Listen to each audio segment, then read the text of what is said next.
welcome to Brain Spill, the laziest show on the internet. My name is Tank, and with advertisements, the most well-known marketing campaigns are always the ones which either drum up public interest, either by being completely absurd, or being so against the grain that it also has a lot of backlash. Either way, it certainly does wonders for getting your product out there.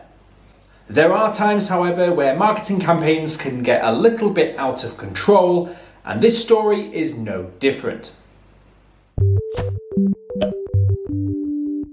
Ladies and gentlemen, quick preface before we start this video. I will be showing some fairly grisly images on this video, so A, hopefully I don't get demonetized, but B, just wanted to give you a heads up just in case that you haven't eaten yet, just so you can get that down before you watch the rest of the video.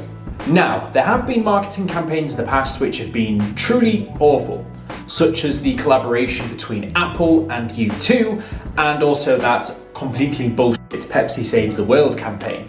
However, there has been other instances where not many have ventured, such as the route of, I don't know, getting severed limbs and chucking them about a random city just to draw interest in your video game. And which game would do this? Of course, it is the video game of Mad World. Mad World is a beat-em-up hack-and-slash video game created by Platinum Games and released by Sega in 2009. Released solely on the Nintendo Wii, however, which completely took me aback. And when I researched this game, I didn't realise how gory and violent it is, which again is quite surprising to say that it was released on the Nintendo Wii. The description of the game on the official website describes the following. Take control of the mayhem with your Wii remote and nunchuck. That is, if you're not afraid to get your hands dirty. Slash the controller from left to right to cut your foes down to size with a chainsaw attack. Pull the controller upwards to rip enemies' heads clean off their bodies. Spinal cord and all. Sounds lovely. And even more, it sounds like a Mortal Kombat game. But remember, it was released on the Nintendo Wii. The whole idea that this game was incredibly violent was what they were using to advertise the game in the first place. Don't just take my word for it, the game was banned in Germany for being too violent, and pressure groups in the US were also lobbying for the game to be banned there as well.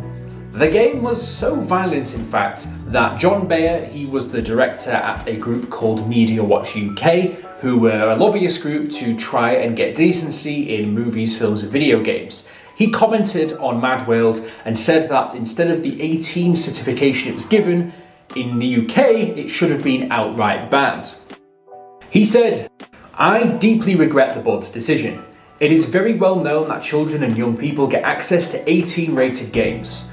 The games industry just absolves itself of responsibility for this by saying that it is down to parental control.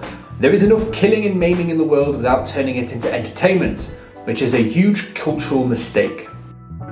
I mean, I've never played Mad World myself before, so I can't say if it's violent or not, but according to this guy it is. And what was even weirder about this was that with the pressure from a lobby group like this, you would think that a video game developer would want to try and push back and try and argue that it's not as bad as they're saying, you know, to save things like sales. However, the creators of Mad World decided to take it a step further, and instead of denying this, decided to push into these arguments and actually use it as a vehicle to try and advertise the game even further. So, with the marketing of this game apparently not being quite enough for Sega, they decided to distribute fake severed limbs around London, and they had free copies of the games with these limbs just to advertise Mad World. Of course, Sega said that they had members of staff on hand to attend to these severed limbs just to make sure that it didn't cause too much of a problem. This is all pretty mad, but what was even more mad at the time was that the UK newspapers got hold of this story, and The Sun in particular said that they were absolutely sickened by what happened. But, I mean, you could clearly tell that these were fake, but anything for a good news story, I guess. Their review of the game was average, to say the least. However, that didn't really matter to Sega. What mattered was that they could get this news story out into the public eye and, as a result, get their game on more eyes. Reports from the day, especially from Sega's point of view, seemed to go great, and it was all just a bit of fun and a good, interesting way to advertise your game. The newspapers and media didn't quite take it like that and decided to try and blow it up much more than it probably was. Honestly, from my point of view, I think it's pretty genius, and I think whoever in their marketing team decided to do this should have got a raise, because it's certainly unique, and with something like this to advertise such a gory game, it's almost perfect. Especially with the fact that Sega must have had some pretty big balls to pull this off, because you go to one of the busiest cities in the world on the middle of the day with a bunch of fake bodies and just leave them around. I mean, why not, eh? As crazy as this was, it's actually not a completely original concept, however. The reason I say this was that Capcom decided to have the same idea 1 week beforehand. Also in London. Yes, Capcom had jumped the gun and beat Sega to it and done pretty much the exact same marketing stunt 1 week prior. This marketing stunt went off a little bit differently, however, because not only did they leave severed limbs around London, but they also made it into a game.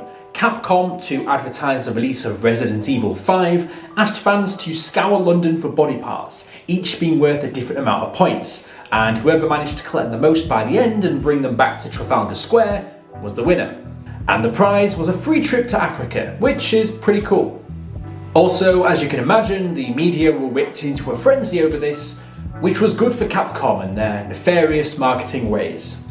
All seemed to go well, apart from at the end of the event when the organisers realised that they didn't quite have all the body parts back, and they didn't really know where a lot of them went. Capcom published a statement on this and said the following: "The body parts are very realistic and we don't want people to be alarmed by them. They've all been taken from their original positions, but we now have no idea where they are. If you have them, please either return them or dispose of them in a responsible and careful manner.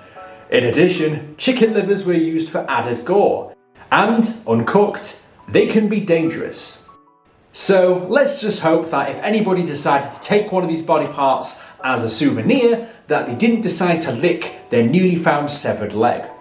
In their statement, when they talk about disposing of the bodies responsibly, I imagine that just means don't chuck it in your wheelie bin, because the bin man might have a few questions for you.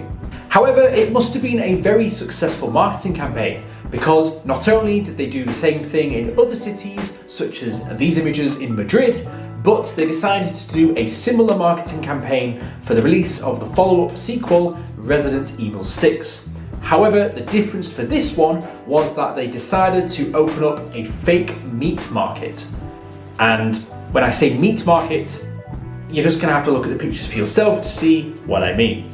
The stunt for this, however, started a few weeks prior, where 5 fake murder scenes were set up outside various media offices throughout London, including offices of the Guardian newspaper and Future Publishing.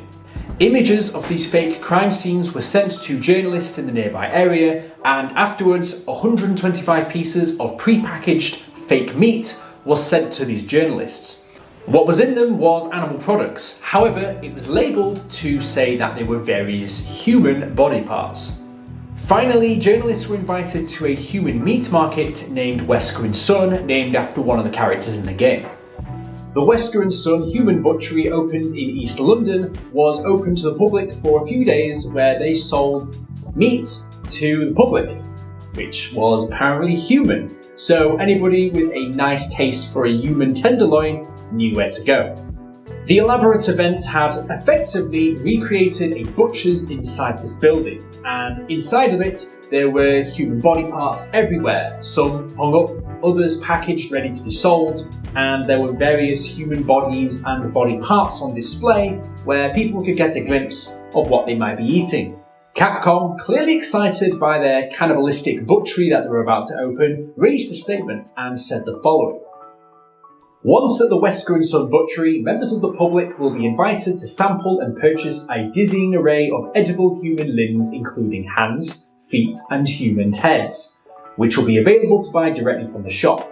As well as those specifically created products, gamers will be able to buy peppered human and lemon sausages and Javo caught human thigh steaks, along with some specially made pots of red herb and green herb. All proceeds from the sale of the meat will be donated to the Limbless Association, which provides information and support to the limb loss community.